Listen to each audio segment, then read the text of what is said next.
La espiral nos atrae con su belleza, pero en su centro acecha el abismo de la locura, esperando devorar nuestra alma y reducirla a un círculo infinito de tormento inhumano. Uzumaki, considerado por muchos como una de las obras cúspide del horror en el mundo del manga, es sin duda un gran ejemplo de cómo una narrativa puede hacerte bajar en una espiral hacia la desesperación. Cuando uno se sumerge en la historia de Uzumaki, es normal sentir una sensación de peligro en todo momento, como lo vemos con la protagonista. Junji Ito, el autor de la obra, menciona que parte de la inspiración la tomó de experiencias propias, ya que él solía vivir en una antigua choza cuando era un niño, las cuales podemos ver reflejadas en las nagallas del manga.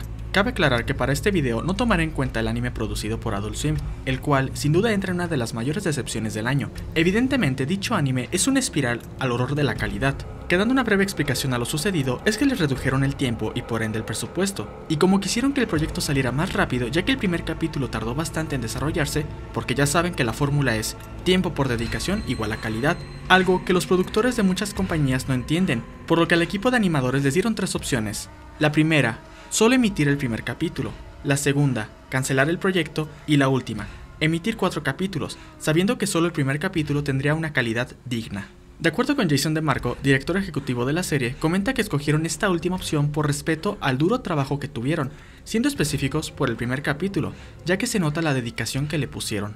Pero dejando el tema del anime a un lado, es que simplemente comentaré por qué esta obra logra tener los elementos necesarios para atrapar a su lector y convertirla en una gran obra de horror bastante buena. Cabe aclarar como siempre que habrá spoilers del manga, por lo que si no lo has leído te invito a hacerlo, ya que sin lugar a dudas es una gran obra. Si te gusta mi contenido, recuerda que puedes ser miembro del canal o dejando una donación en mi Ko-fi para apoyarme. Ahora sí, sin más dilación, comencemos con el video. La historia gira en torno a Kirie Goshima, una joven estudiante que vive en un pequeño pueblo distante llamado Kurosu, mismo donde ocurren fenómenos bastante extraños, los cuales Kirie nos irá narrando. Desde el comienzo, la figura de la espiral está presente y nos irá acompañando en toda esta historia. Más adelante conocemos al novio de Kirie, Shuichi, quien advierte a Kirie que lo mejor es escapar del pueblo. No sabe explicar el sentimiento que lo atormenta, pero él es consciente de que algo en el pueblo no está bien. Sin embargo, Kirie no entiende la razón por la cual deberían escaparse, a lo que Shuichi le comienza a contar sobre su padre y la extraña obsesión que comenzó a tener por los espirales. El padre de Shuichi comenzó a recolectar todo artefacto que contuviera una espiral en su diseño. Según él, encuentra fascinante la figura de la espiral y cómo con sus círculos lentamente te conducen al centro de la figura misma. Pero la recolección de dichos artefactos por parte de su padre no fue sino el comienzo de la pesadilla.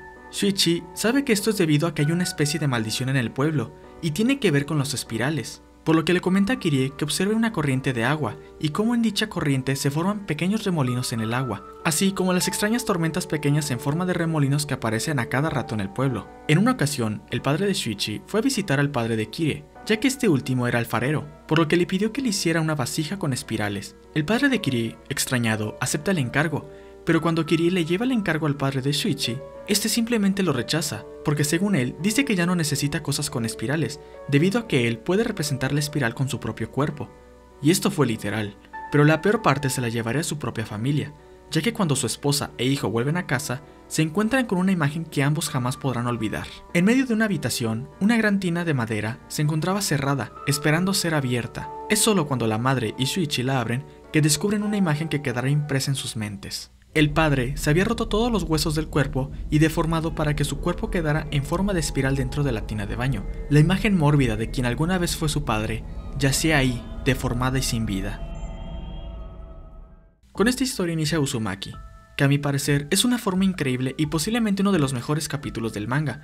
Tiene varios elementos que dan al lector una sensación de incomodidad en todo momento. Apenas inicia el capítulo, tenemos una vista desde la altura del pueblo, como si nos diera la bienvenida, que será el lugar donde toda la historia girará en torno, y esto último es en sentido literal. Una protagonista que nos narra los sucesos que vive en dicho pueblo, así como su novio, quien siente un peligro constante por el solo hecho de vivir en el pueblo, ya que él está viviendo en primera mano los horrores de lo que el pueblo puede llegarle a hacer a la mente de las personas, como le ocurrió a su padre. El estilo artístico de Junji Ito, sin duda, destaca bastante, ya que con unos simples paneles logra crear una gran incomodidad al momento que vas leyendo. Algo muy característico y que es muy apreciable es que cada capítulo cuenta con un suceso paranormal en el pueblo. En un capítulo es la historia del padre de Shuichi, otro cuenta la de la madre, otro nos cuenta el fenómeno del faro, y uno de los más perturbadores es el del compañero de clase que se convierte en caracol. Parecen capítulos independientes, pero cada uno forma parte de una sola historia, lo cual creo que es lo que hacía tan emocionante ir leyendo cada capítulo. Descubríamos cada vez el horror que nos podía demostrar el autor. Conforme la historia avanza, vemos que los fenómenos empeoran al punto de que todo el pueblo tuvo que refugiarse en las nagayas, es decir, las pequeñas casas viejas que quedaban en el pueblo, ya que todo el pueblo había sido devastado por tormentas, y la pesadilla de Shuichi se hizo realidad. Llegaron al punto en el que era imposible escapar del lugar, por lo que aquí es donde comienza la desesperación humana, ya que no solo había problemas por tener un lugar donde refugiarse, sino que la comida comenzaba a escasear, y es entonces cuando vemos uno de los momentos más perturbadores de Uzumaki. Algunos de los pobladores comenzaron a convertirse en enormes caracoles, pero las demás personas, por la desesperación de no encontrar comida, comenzaron a ver a los caracoles humanos como una fuente de comida, por lo que literalmente se estaban comiendo un ser que solía ser una persona. Este momento se vuelve incluso más tenso cuando vemos que el hermano menor de Kirie comienza a tener rasgos que indican que se está transformando en un caracol. Esto sumado al caso que con quienes están viajando llevaban esperando a que uno de sus compañeros se convirtiera en caracol para poder comérselo. Escena que no hace más que prender todas las alarmas de Kirie, por evitar que su pequeño hermano termine siendo comido por desconocidos. El terror radica en la pregunta de ¿a qué tanto estás dispuesto por sobrevivir? Es fácil juzgar, pero varios del pueblo recurrieron al canibalismo por falta de alimentos. En una ocasión, incluso, Kirie admitió comer caracol humano, por la necesidad, por más asquerosa que le pareciera la idea, pero las ganas de seguir con vida en muchas ocasiones nos llevan a tomar decisiones muy cuestionables para la sociedad. Un claro ejemplo de la vida real lo podemos ver en los sobrevivientes de los Andes, quienes tuvieron que recurrir a lo impensable con tal de no morir. Precisamente, este es para mí lo que considero como el auténtico terror en la obra de Junji Ito. No los monstruos imaginarios, sino el terror de lo que el mismo ser humano puede llegar a ser con tal de sobrevivir. Kirie, al notar que es imposible escapar, descubre que las ruinas de lo que alguna vez fue su pueblo se habían convertido en una sola y realmente extendida nagaya. Dentro de la enorme choza donde se refugiaban las personas, ahora se encontraban criaturas retorcidas y enredadas, con pequeños vestigios de lo que alguna vez fue un ser humano. No solo eso, sino como eran varias personas enredadas entre sí, algunas de estas yacían muertas en el interior, por lo que con un enorme esfuerzo sacaban los cadáveres al exterior de la nagaya, mostrándonos así el asqueroso y mórbido cadáver retorcido en espiral de lo que alguna vez fue un ser humano, sumado al hecho de que el cadáver apestaba ya a descomposición. Por más horrible que el lugar parecía, Kirie estaba determinada a seguir adentrándose al ahora ya pueblo espiral con el propósito de encontrar a sus padres. No obstante, al final de la espiral, solo encontró un centro con unas escaleras que conducían al mismo infierno de la tierra. El foso no era más que una enorme tumba, donde todo el pueblo yacía ya enterrado y petrificado. Enormes estructuras en forma de espiral se encontraban en dicho lugar. Sin duda, Shuichi tenía razón, el pueblo estaba maldito. Y ahora, tanto Kirie como sus conocidos y familiares se encontraban en un trágico destino, donde solo la muerte era lo único que podría reconciliar el sufrimiento y horror que vivió los últimos días de su vida. El cierre de esta historia me gusta mucho. Si bien no da la explicación concreta de por qué existía la maldición, la verdad es que no veo necesidad de que tenga una explicación clara, ya que el hecho de que la historia tenga un cierre trágico, donde nuestra protagonista se vio incapaz de escapar, a pesar de sus esfuerzos, es realmente interesante ver que nadie dentro del pueblo se haya salvado. No tiene por qué siempre haber un final feliz, y Uzumaki logra transmitir el terror de una forma increíble.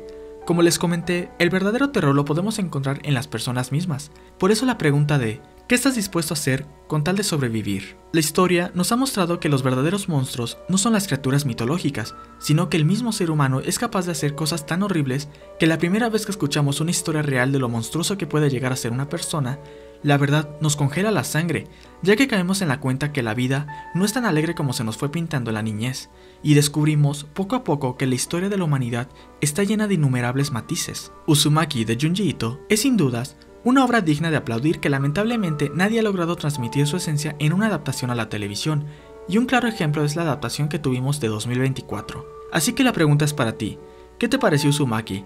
¿Y qué otras obras de terror has leído que te hayan gustado? Te leo en los comentarios. Si el video te gustó, no olvides dar like y suscribirte al canal para más contenido de anime y manga.